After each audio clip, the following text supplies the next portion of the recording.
The Galactic Council had seen many species join their ranks over the past 10,000 years. They had welcomed the logical Vortani with their perfect mathematics. They had accepted the crystalline beings of Nexar 7, who communicated through light patterns. They had even made room for the massive Grothian hive minds that thought as one across entire planets, but nothing had prepared them for humanity. Ambassador Zixtal of the Vortani stood before the great viewing window of Station Omega, watching the small blue planet below. Earth, the humans called it. Such a simple name for such a complicated world. Behind him, the other council representatives gathered for what would become the most important meeting in galactic history. "I do not understand the concern," said Representative Clethver, "a being made entirely of crystallized energy. They are a young species, carbon-based, limited lifespans. What threat could they possibly pose to a council that has endured for millennia?" Zixtal turned slowly. His 4 eyes blinked in sequence as he considered his response. The weight of his 50 years studying humanity pressed down on him. He had walked among them. He had watched them laugh and cry and fight and love. He had seen things that defied all logic, all reason, all precedent. "They do not pose a threat in the way you imagine," he said finally. "That is precisely what concerns me." The council chamber filled with the sounds of confusion. Clicks and whistles and telepathic murmurs bounced off the ancient walls that had witnessed 10,000 first contacts. Zixtal raised one of his 7 appendages for silence. The chamber slowly quieted. "I have spent 50 of their years studying humanity," he began. "I have watched them from orbit with our most advanced sensors. I have walked among them in disguise, learning their customs and their ways. I have read their histories, listened to their songs, watched their entertainments and studied their sciences. And I tell you now, they are unlike anything we have ever encountered in all our travels across the stars." "Explain," demanded High Counselor Murthax, the eldest of the Grothian hive mind representatives. Her voice came from 1,000 mouths across a dozen ships, all speaking in perfect unison. The sound filled the chamber like a wave. Zixtal pulled up a holographic display with a gesture. Images of humans appeared, doing ordinary things. A mother holding a child, her eyes filled with tears of joy. Friends laughing together over a meal. A soldier carrying a wounded companion through fire and smoke, refusing to leave them behind. A doctor working through the night to save a stranger she had never met. "Every species in this council has strengths," Zixtal began. "The Vortani have logic. We can calculate the trajectory of a comet across 1 billion years.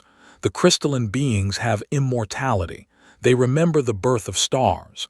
The Grothians have unity. They think as one across light years. But humans have something else. Something we have never seen combined in this way before." He zoomed in on an image of a human family, 3 generations sitting together at a meal. Grandparents, parents, children, all talking at once, all interrupting each other, all smiling. "They call it love, but that word is too small for what they mean. It is pack bonding, taken to an extreme that defies all biological sense. It is attachment that transcends reason." "Pack bonding is common," Clethver interrupted, their crystalline form pulsing with skepticism. "Many predator species exhibit this behavior. It is a survival mechanism, nothing more. It helps them hunt more effectively and protect their young until maturity." "Not like this." Zixtal changed the display. Now it showed a human adopting a small animal, a creature with fur and 4 legs that they called a dog. The human was crying with joy as they signed papers to make the animal part of their family. They bond with other species, not for utility, not for survival, for companionship.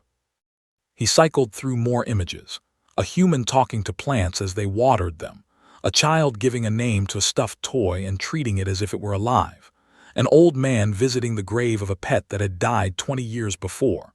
They bond with plants, with objects they have created. I have documented humans mourning the destruction of machines they named. Machines that had no consciousness at all. They formed attachments to vehicles, to tools, to buildings scheduled for demolition. The council members shifted uncomfortably. This behavior was indeed strange. The Vortani had eliminated such attachments from their society thousands of years ago. Efficiency demanded it. Emotional bonds to non-sentient objects served no logical purpose. But that is not all, Zixtel continued. They also possess creativity beyond anything in our records, beyond anything we have ever measured or understood. He brought up images of human art, paintings that made no logical sense but somehow conveyed deep emotion, music that followed no mathematical pattern but moved listeners to tears, stories about things that never happened, worlds that never existed but somehow felt more real than truth. We create to solve problems, Zixtel said. Every species in this council creates with purpose. We build what we need.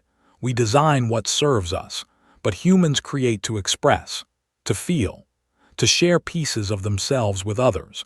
They create things that have no practical function at all, and they consider these creations among their greatest treasures. He paused, letting the images cycle. A symphony orchestra playing a piece written by a man dead for 300 years. A cave painting made by ancestors who had no written language. A child's drawing stuck to a cooling unit with magnets. And when you combine pack bonding with creativity, he paused again, letting the weight of his words settle over the chamber. You get a species that will move stars to protect someone they love. A species that will invent impossible things just to make a friend smile. A species that will reshape the universe itself because someone they care about is suffering. High Counselor Mirthax leaned forward across all her forms, her 1,000 eyes narrowed. You speak of them as if they are dangerous. No, Zixtel said softly. I speak of them as if they will change everything. We have conquered space. We have mastered time. We have built civilizations that span galaxies, but we have never learned to care the way they do. We have never created the way they do, and I believe that is our great failing. The chamber erupted in argument. Species that had not spoken to each other in centuries suddenly found common ground in their disbelief. How could a primitive species have anything to teach them? How could emotional attachment be considered a strength rather than a weakness? But Zixtel stood firm, watching the blue planet below, knowing that something was about to change. Far below on Earth, completely unaware of the discussion happening in orbit, a young woman named Sarah Chen was doing something remarkably human. She was staying late at work to finish a project that was not her responsibility, for a colleague she had known for only 3 months. The colleague, Marcus Williams, had received news that his mother was sick. He had left in a rush, his face pale, his hands shaking. His project was due the next morning. It would take Sarah 6 hours to finish it. She had her own work waiting. She had a dinner date she would need to cancel. She had every logical reason to go home. But Marcus had once brought her coffee when she looked tired. He had remembered that she took it with 2 sugars and no cream. Such a small thing, such a human thing. He had noticed her. He had cared. Sarah picked up her phone and canceled her dinner. Then she rolled up her sleeves and got to work. She did not think of herself as special. She did not think of herself as changing history. She thought only of Marcus and how worried he must be and how at least she could take one burden from his shoulders. 3 floors up, in a corner office, Dr. James Okonkwo was doing something equally human. He was sketching designs for a device that did not exist yet. A machine that could translate any language into any other language, instantly and perfectly. The council above would have found this amusing. They had possessed such technology for millennia. But James was not designing a translation device. Not really. He was designing a way to talk to his grandmother, who spoke only Yoruba and lived in a village with no internet. He was designing a way to hear her stories before she passed. He was designing a bridge across the gap that distance and time had created between them. His grandmother was 93 years old. She had lived through wars and famines and the birth of nations. She had stories that no one had ever recorded, wisdom that would die with her if James did not find a way to capture it. And she was the person he loved most in the world. The device would not work, not in its current form, but James would keep trying. He would redesign it 47 times over the next 3 years. He would fail and fail and fail. And then on the 48th attempt, driven by love and frustration and the desperate need to hear his grandmother's voice, he would succeed. His device would not only translate languages, it would translate emotions, intent, the subtle meanings behind words that no dictionary could capture. It would change communication across the galaxy forever. But that was still years away. For now, James just sketched, driven by love and creativity, unaware that he was proving Zixtal's point perfectly. In the station above, the debate continued. "What do you propose we do?" asked Clethver. "If they are as you describe, we cannot simply ignore them. They have nuclear capabilities. They have begun reaching beyond their atmosphere. They have sent probes to the edges of their solar system." Zixtal nodded slowly. "I propose we do something unprecedented. I propose we invite them to join the Council, not as observers, not as a protectorate, as full members with all the rights and responsibilities that entails." The chamber erupted. 1,000 objections in 100 languages filled the air. Too young, too primitive, too emotional, too dangerous, too unpredictable. The arguments crashed against each other like waves. But Zixtal stood firm. "I have seen what they can do alone. I wish to see what they can do with us, and more importantly, what they can teach us." "Teach us?"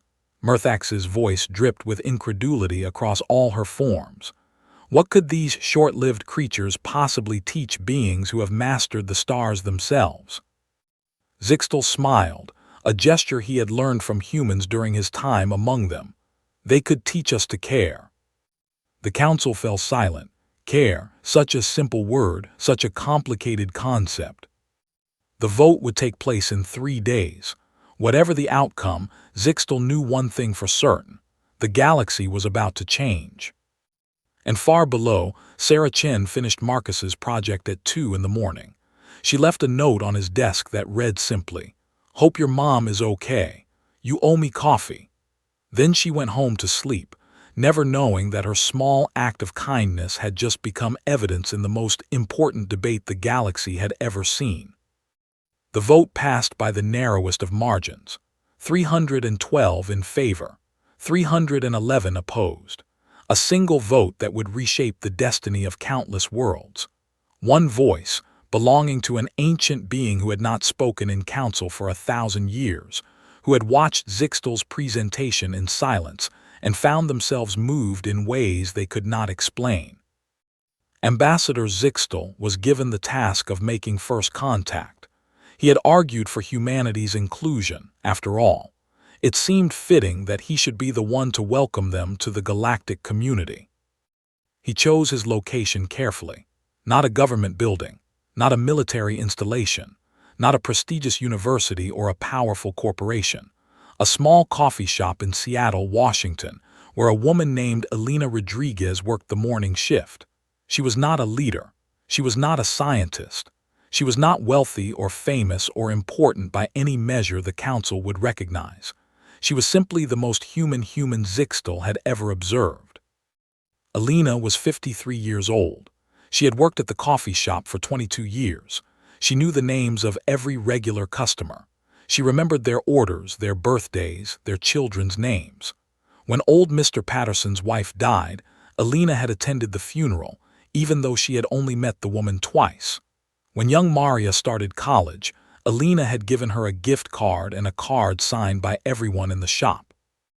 Elena collected broken things and fixed them. Watches, music boxes, small toys. She would find them at garage sales and spend hours making them work again. When asked why, she would simply say, "Everything deserves a second chance." She had no special skills by galactic standards. She could not solve complex equations or build starships or communicate telepathically, but she could make anyone feel welcome. She could remember that Mrs. Park's cat had an eye infection, and that Carlos's son played baseball, and that Dr. Hassan loved blueberry muffins. And somehow, that mattered more than anything. Zixtel materialized in the back alley behind the coffee shop at 5:47 a.m. He had taken a human form, more or less: 2 arms, 2 legs, 1 head. The proportions were slightly off, but humans, he had learned, were remarkably tolerant of differences. He walked through the back door just as Alina was unlocking the front. "We're not open yet," she called without turning around. "Give me 5 minutes." "I am not here for coffee," Zixtel said. Alina turned. She saw a tall man with strange proportions and eyes that seemed too large for his face. She saw someone who was clearly not human. Her heart beat faster for a moment, but she had learned long ago that fear accomplished nothing. And she did something that Zixtel had not expected, despite all his years of study. She handed him an apron. "If you're going to stand there, you might as well help," she said. "The chairs need to come down from the tables." Zixtel stared at the apron. You are not afraid." Alina shrugged. "My grandmother used to say that fear is just excitement that forgot to breathe. Besides, anyone who comes in through the back door at 5 in the morning either needs help or needs coffee. You don't look like you drink coffee." "I am an ambassador from a galactic council of alien species," Zixtel said carefully. "I have come to invite humanity to join us among the stars. This is a moment of historic significance." Alina nodded slowly. "That's nice. The chairs still need to come down." She handed him the apron more insistently. Zixtel, one of the most respected diplomats in the known universe, a being who had negotiated peace treaties between star systems and brokered agreements that saved billions of lives, found himself putting it on and helping a coffee shop owner prepare for the morning rush. As they worked, Alina asked questions, not the questions Zixtel had prepared for, not questions about technology or politics or war. She asked about his family, his home, whether he had ever tried chocolate. "It is a food substance," Zixtel replied, confused by the question. "I have analyzed its chemical composition: carbon, hydrogen, oxygen, nitrogen, various trace elements." "That's not the same thing." Alina disappeared into the back and returned with a small piece of dark chocolate. "Here, try it." Zixtel had consumed human food before, during his observation period. It was inefficient compared to the nutrient solutions he was designed for. But he took the chocolate anyway, because Alina was watching with an expression he had come to recognize as hope. The taste hit him like a small explosion, sweet and bitter at once. Complex in ways his analysis had not predicted. His eyes widened. Something happened in his neural pathways that he could not explain. "Good, right," Alina smiled. "My daughter sends me the good stuff from Switzerland. She travels a lot for work." "Your daughter," Zixtel was still processing the chocolate, "she sends you gifts while traveling, even though you could purchase this substance locally." "It's not about the chocolate." Alina began wiping down the counter. "It's about knowing she's thinking of me. Every package means she found a chocolate shop somewhere in the world and thought, 'Mom would like this.' That's the real gift. The chocolate is just the reminder." Zixtel filed this information carefully. Pack bonding, creativity, the combination manifesting in unexpected ways. A piece of chocolate becoming a symbol of love across distances. Not the substance itself, but the thought behind it. The morning rush began. Zixtel watched from a corner booth as Alina worked. She greeted each customer by name. She asked about their lives. She remembered details that seemed impossibly small and completely irrelevant. "How's your cat's eye infection, Mrs. Park?" "Did your son's baseball team win yesterday, Carlos?" "I saved you the last blueberry muffin, Dr. Hassan. I know they're your favorite." By noon, Zixtel had observed something extraordinary. The coffee shop was not just a place of commerce. It was a hub of human connection. People came not just for caffeine but for Alina, for the way she made them feel seen, for the small moments of care she distributed as freely as sugar packets. "Why do you do this?" he finally asked during a quiet moment. Alina sat down across from him with a cup of tea. "Do what?" "All of it. Remember their names, their stories, their preferences. It serves no practical purpose. It does not increase your profits significantly. By any logical measure, it is a waste of resources." Alina laughed. It was a warm sound that made Zixtel feel something strange in his chest cavity, something like the chocolate, unexpected and overwhelming. "When I was a little girl, my family moved around a lot. New schools, new towns. I was always the outsider, the weird kid who didn't know anyone. I spent a lot of time feeling invisible." She sipped her tea. "Then we moved to this little town in New Mexico. There was a woman there, Mrs. Gonzalez, who ran a restaurant. The first time I walked in, she looked at me and said, 'You look like you need a friend. Sit down.' She learned my name. She remembered my order. She made me feel like I belonged somewhere for the first time in my life." "And that is why you do this." "That's why I do this. Because I remember what it felt like to be seen for the first time. Everyone deserves that. Everyone needs to know that somebody noticed they exist. It costs nothing to remember a name, but it means everything to the person whose name you remember." Zixtel sat with this information for a long moment. In all the debates in the council chamber, in all the discussions about humanity's technological potential and military risk, no one had considered this. The simple power of being seen, of being remembered, of mattering to someone, even a stranger in a coffee shop. "I would like to introduce you to the Galactic Council," Zixtel said slowly, "not as a representative, as a teacher." Alina raised an eyebrow. "I'm a coffee shop owner. I barely passed high school chemistry. What could I possibly teach to beings who travel between stars?"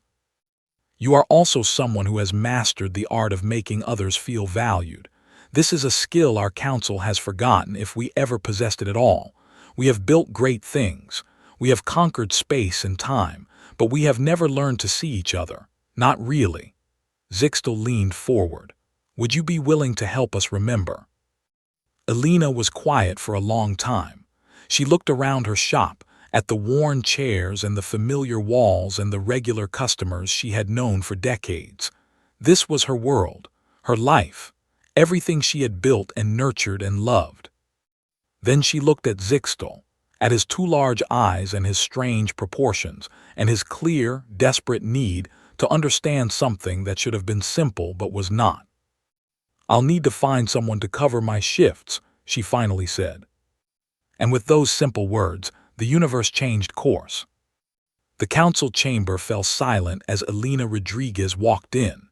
She was wearing her usual clothes, comfortable and practical, and she carried a small bag over her shoulder.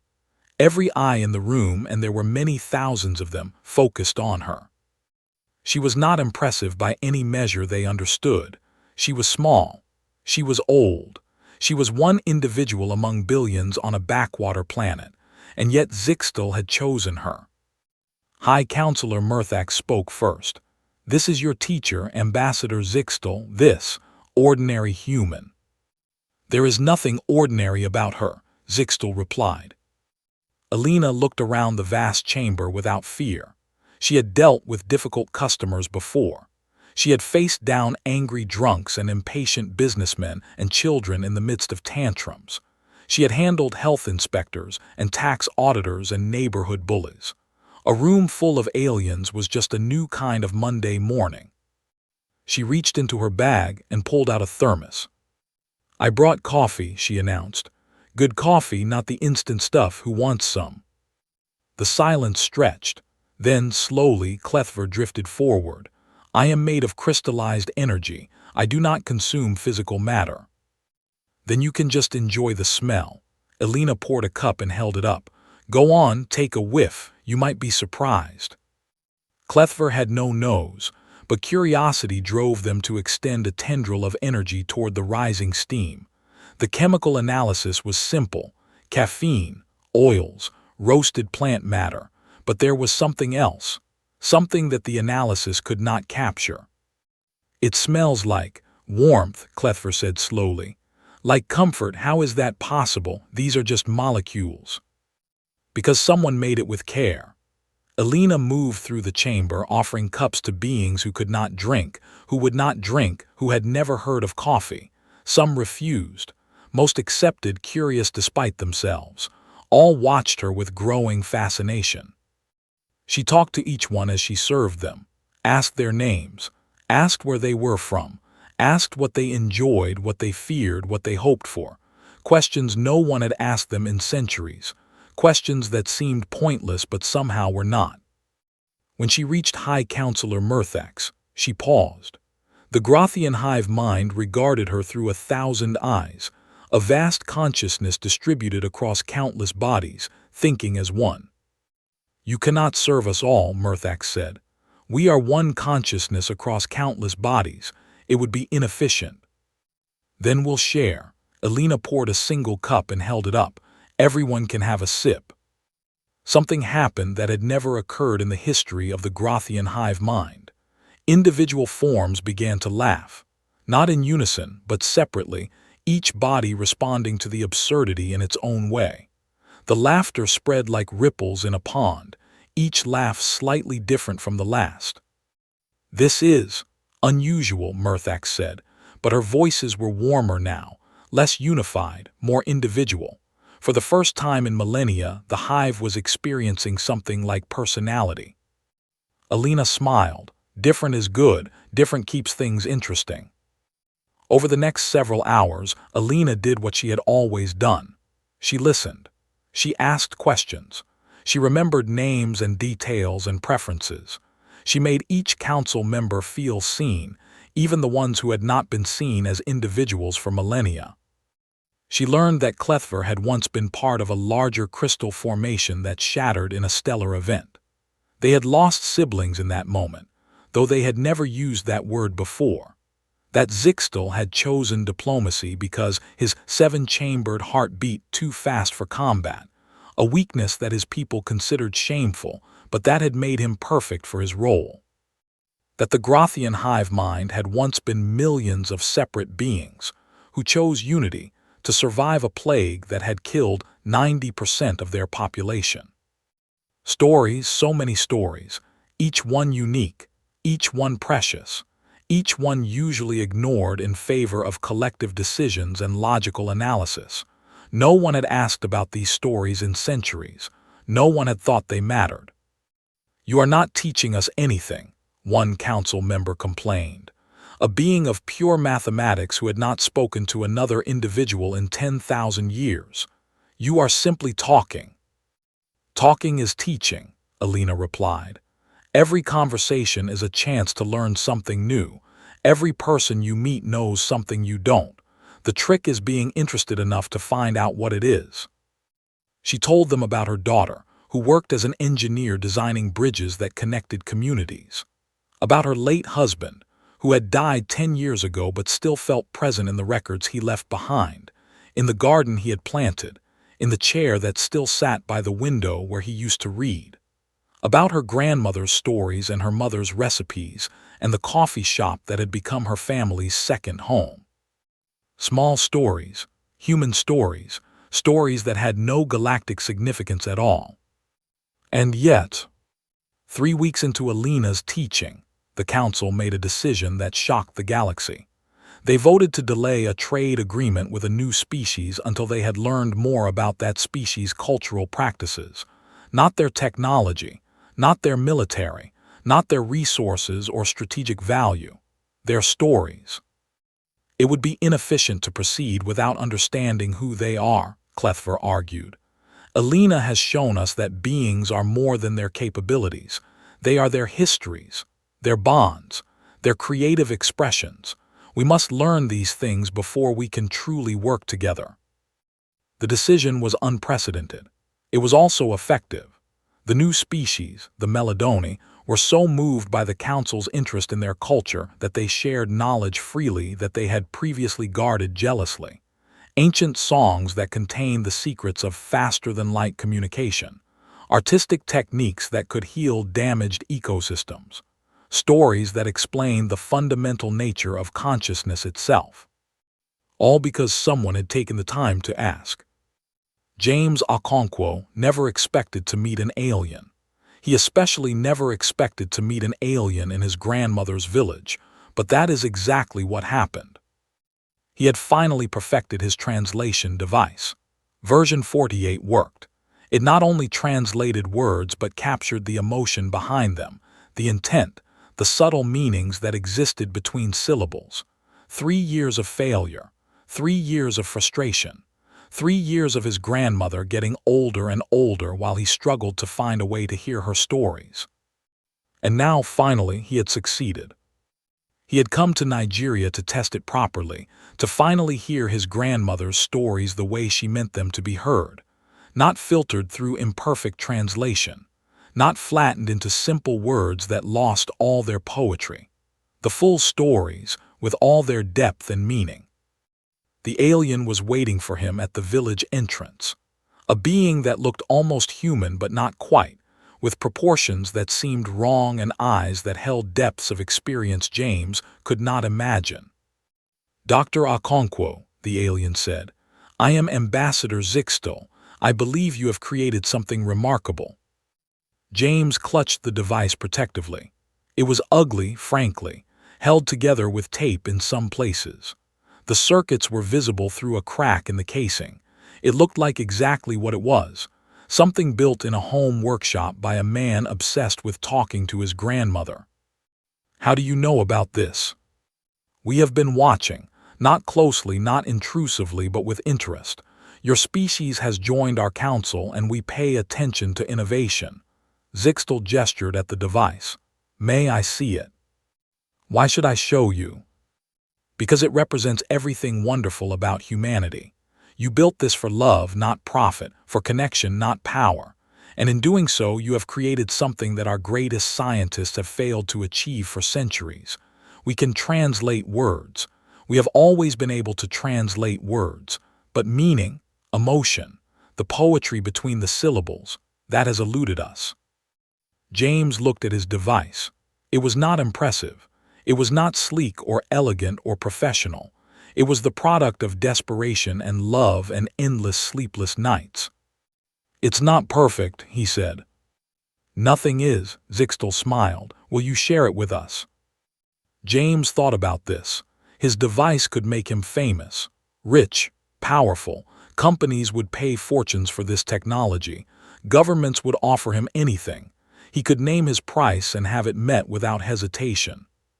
But then he thought about Elena Rodriguez, whose story had reached Earth through news channels and social media. A coffee shop owner who had taught aliens the value of small kindnesses. An ordinary woman who had changed the galaxy by remembering people's names. He thought about his grandmother, waiting in her small house, ready to tell stories that deserved to be heard. "Come with me," he said. "I'll share it with you, but first you need to meet someone." And so Zixtel found himself sitting in a small house in a Nigerian village, listening to an old woman tell stories through a device that translated not just her words but her heart. Stories of ancestors who had crossed deserts and survived wars. Stories of struggles and triumphs that had shaped a family. Stories of love lost and found, of children born and buried, of hopes that had bloomed and hopes that had withered.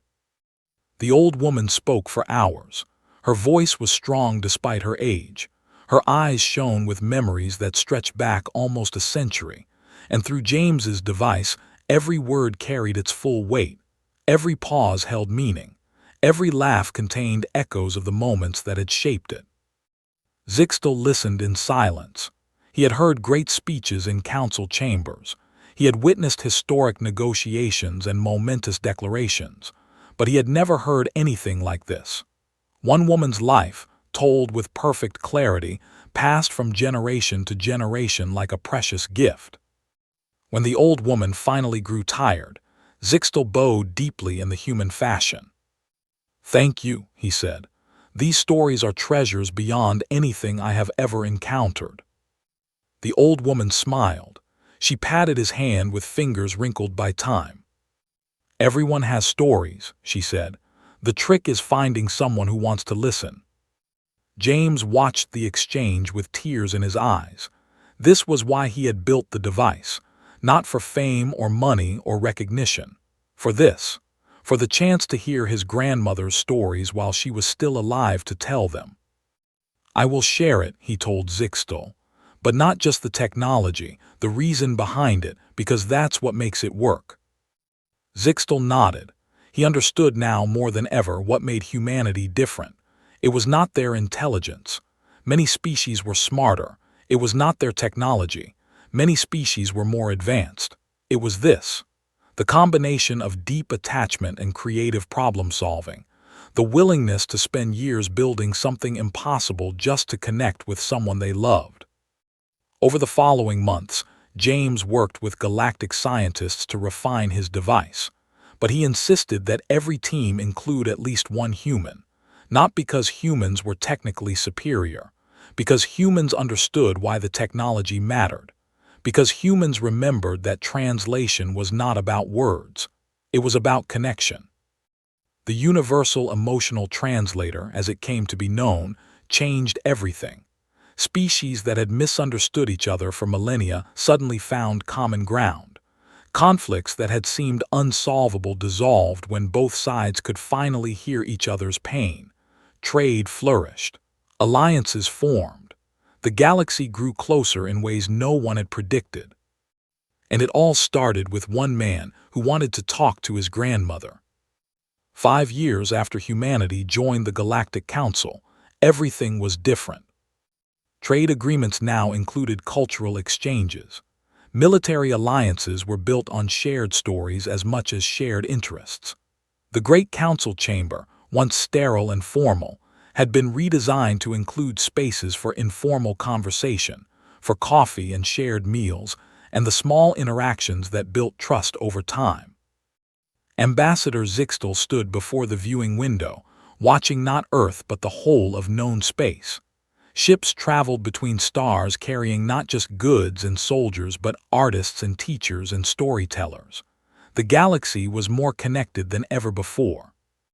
"You were right," High Counselor Murthax said, joining him. Her voice was different now, still unified but with undertones of individuality. The Grothian hive mind had not abandoned their collective consciousness, but they had learned to value their individual components in new ways. Each body had a name now. Each one was seen. "About what?" Zixtel asked. "Everything. They changed us, not through war or technology or conquest, through," she searched for the right word, "through care." Zixtel nodded. "They taught us something we had forgotten, that the purpose of civilization is not efficiency or power or even survival. It is connection. It is meaning. It is the small moments that make existence worthwhile." Far below, on Earth, Elena Rodriguez was training her 15th batch of ambassadors. Ordinary humans, all of them. Teachers and nurses and shopkeepers and factory workers. Grandparents and young parents and college students. People who understood instinctively what the greatest minds in the galaxy had never grasped, that everyone matters. That small kindnesses ripple outward. That love, combined with creativity, can overcome any obstacle. Her coffee shop had become a school. Her methods had become a philosophy. Her simple wisdom had become the foundation of a new approach to interstellar relations. "When you meet someone new," she told her students, "don't ask what they can do for you. Ask who they are. Ask what they love. Ask about their grandmother's stories. The rest will follow." And it did. Across the galaxy it did. On a distant world, a Vortani scientist paused in their work to ask a colleague about their family. It was inefficient. It delayed the project by several minutes, and it was the beginning of a friendship that would produce breakthroughs in quantum communication. In the crystalline networks of Nexar 7, beings who had never known attachment began to form bonds. Small bonds, tentative bonds, but bonds nonetheless. The crystalline consciousness grew richer, more complex, more beautiful. The Grothians started a tradition of sharing individual memories within the hive, moments of private joy and sorrow that had previously been subsumed into the collective. It made them stronger, not weaker, more unified in their diversity. And everywhere, species that had never spoken began to listen. Civilizations that had always competed began to cooperate. Enemies became allies. Strangers became friends. All because humanity brought two simple things together: the instinct to bond, the drive to create, and the wisdom to use both in service of connection. James Okonkwo's translation device became standard equipment on every ship. Elena Rodriguez's training program was taught in academies across the stars. And the stories, the endless, wonderful stories of every species in the galaxy, finally had audiences who cared. It was not a perfect galaxy. There was still conflict, still misunderstanding, still pain. But there was also hope. There was also love. There was also the simple magic of someone remembering your name. Ambassador Zixtel wrote one final report before his retirement. It was shorter than any of his previous reports. The council had expected pages of analysis, charts and graphs and detailed recommendations. Instead, they received 2 sentences. Humanity did not conquer the galaxy, they befriended it. And somewhere in a coffee shop in Seattle, an old woman smiled, poured another cup, and asked a stranger about their day. The universe continued to change, one small kindness at a time. The stranger was from a distant world. They had traveled light years to reach Earth, curious about the species that had transformed galactic civilization. They had expected to find great leaders or powerful warriors or brilliant scientists. Instead, they found Elena. She was 80 years old now. Her hands shook a little as she poured the coffee, but her smile was as warm as ever, and her memory was as sharp as it had been decades before. "First time here?" she asked. The stranger nodded. "I wanted to see where it all began." Elena laughed. "It didn't begin here. It began with Mrs. Gonzalez in New Mexico, who was kind to a lonely little girl. It began with my mother, who taught me that everyone deserves a second chance. It began with every person who ever noticed someone else and decided to care." She handed the stranger their coffee. "It begins again every time someone asks a question and actually listens to the answer. That's the secret. There is no secret, just kindness, just attention, just love." The stranger took the coffee. They did not need to drink it. They could not taste it the way humans did. But they held it anyway, feeling the warmth through the cup. "Why did you do it?" they asked. "Why did you help them understand?" Elena shrugged. "Because they asked, because they needed it, because everyone deserves to know that they matter." She smiled again. "Even aliens." Outside the coffee shop window, the sun was setting. The sky turned orange and pink and purple. Ships from a dozen worlds passed overhead, traveling between stars that had once seemed so far apart. The universe was vast. The universe was old. The universe had seen empires rise and fall, but it had never seen anything quite like this. A galaxy transformed not by force but by friendship, not by power but by patience, not by technology but by the simple act of caring enough to remember a name. Humanity had brought pack bonding and creativity together, and it had changed everything. The stranger finished their coffee. They thanked Elena. They walked out into the evening, carrying with them a story they would tell for the rest of their long life. And in the coffee shop, Elena Rodriguez began preparing for the next day. There would be more customers tomorrow, more stories to hear, more names to remember, more small kindnesses to offer. The galaxy could take care of itself. She had coffee to make.